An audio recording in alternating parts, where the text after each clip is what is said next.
You know, one of my favorite movies, it's called Stalag 17. It's a very good movie. It's a classic. It's about, World War II. So Stalag is a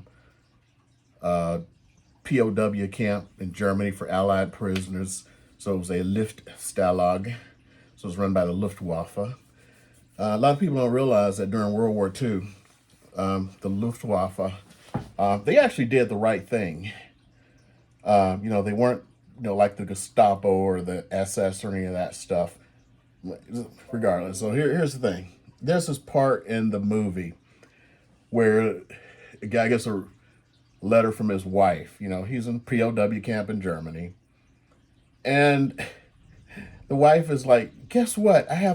You're just not going to believe it. A baby was left on the steps. But I'm telling you, you're not going to believe it. On top of that, the baby has some of my features, but none of yours. But it's just a coincidence. The baby was left on the steps. And throughout the movie, in the middle of the night, the guy would go like, I believe it. I believe it. Yeah, I believe it. So, anyway, today, I don't have anything really to unbox.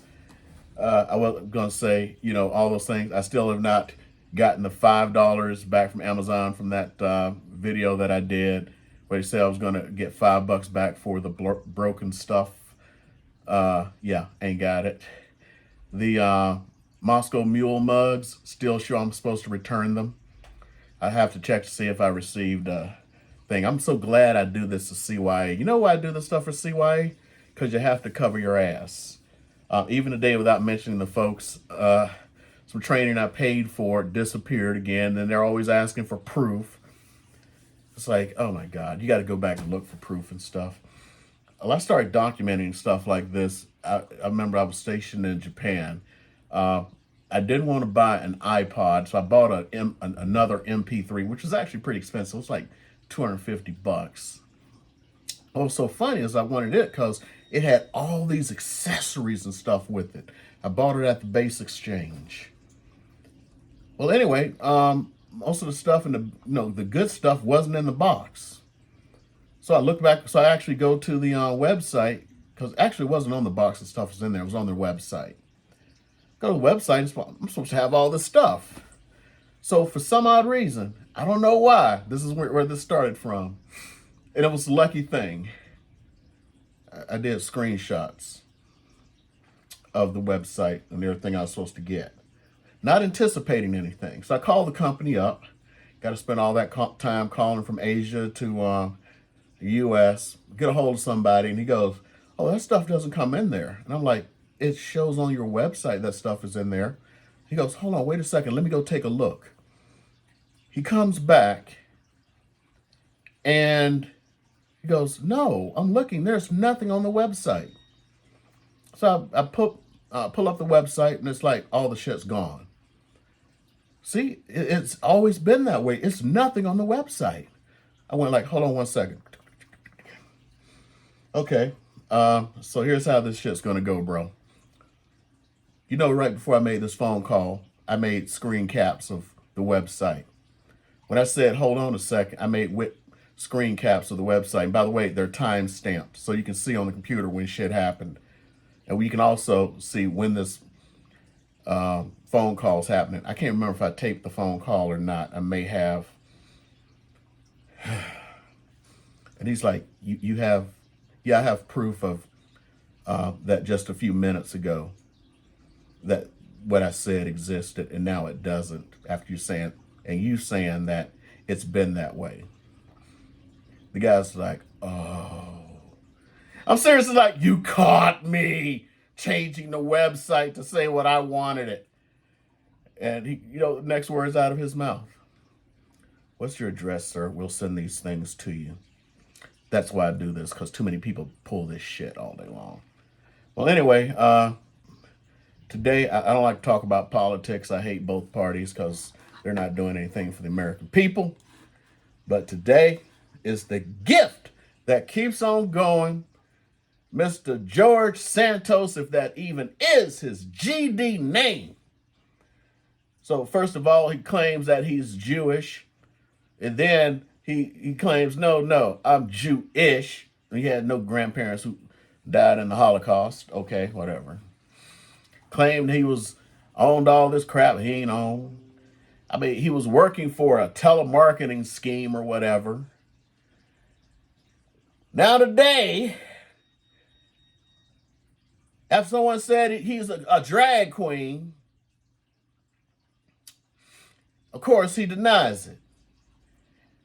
Really? He lies. Really? This dude lies.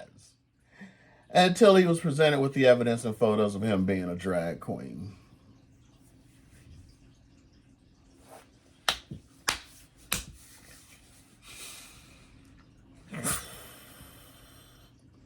The hell you say? The guy who lies about everything is a drag queen.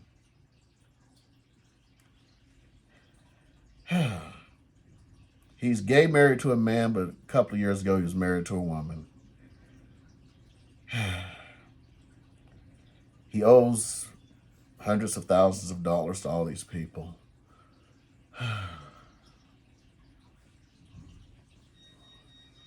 Now he's a drag queen. But you know what? I have a sneaking suspicion nothing's going to happen about it. Because one political party wants to make sure that they maintain their majority and they don't want a crack in the wall. Which is interesting. The other side, political party, they're so freaking stupid that if all this stuff had come out about him and they had a one lead majority, they would say, well, you have to leave Congress. We can't have this. And they wonder why they keep losing. You know, again, not getting into politics. You know, one politician's got, top secret documents, classified. I don't know if they're secret, top secret, whatever. You know, my entire I had a top secret clearance. It expired a couple of years ago, and 3 levels of classified: confidential, secret, and top secret. You know, in over 20 years in the military, I never once saw something that was confidential. Never just saw it anywhere. It was always secret and top secret, regardless. So you got one politician with stuff sitting all over the place, hiding it, refusing to do anything. Another politician discovers 10 pages. And it's like, oh my goodness, come in here, bring the FBI. I want to have, throw everything into the sun. Then, political people the people have their crap strewn across and had to have the FBI invaded. There's nothing wrong with that. But when someone's aides, probably, because I don't think that dithering idiot could have tried to hide some damn classified information. Pack some shit in a box. Now it's a national tragedy, a national emergency. What's worse? I get that. That's politics. But when people of your own party are sitting there demanding answers about 10 pages, 6 pages here, sitting on Sunday morning shows with Chuck Todd and all, yes, we have to get answers. The American people need to know. Whereas 2 months ago, the American people needed to know from that part of the other parties, like, American people don't need to know shit. But now the American people need to know shit from the other political party. That's what's wrong with American politics. These two stupid ass parties. Nobody gives a flying fuck about you as the American people, by the way. So anyway, I'm going to end this up here. I don't have shit else to say. I'll talk to you more.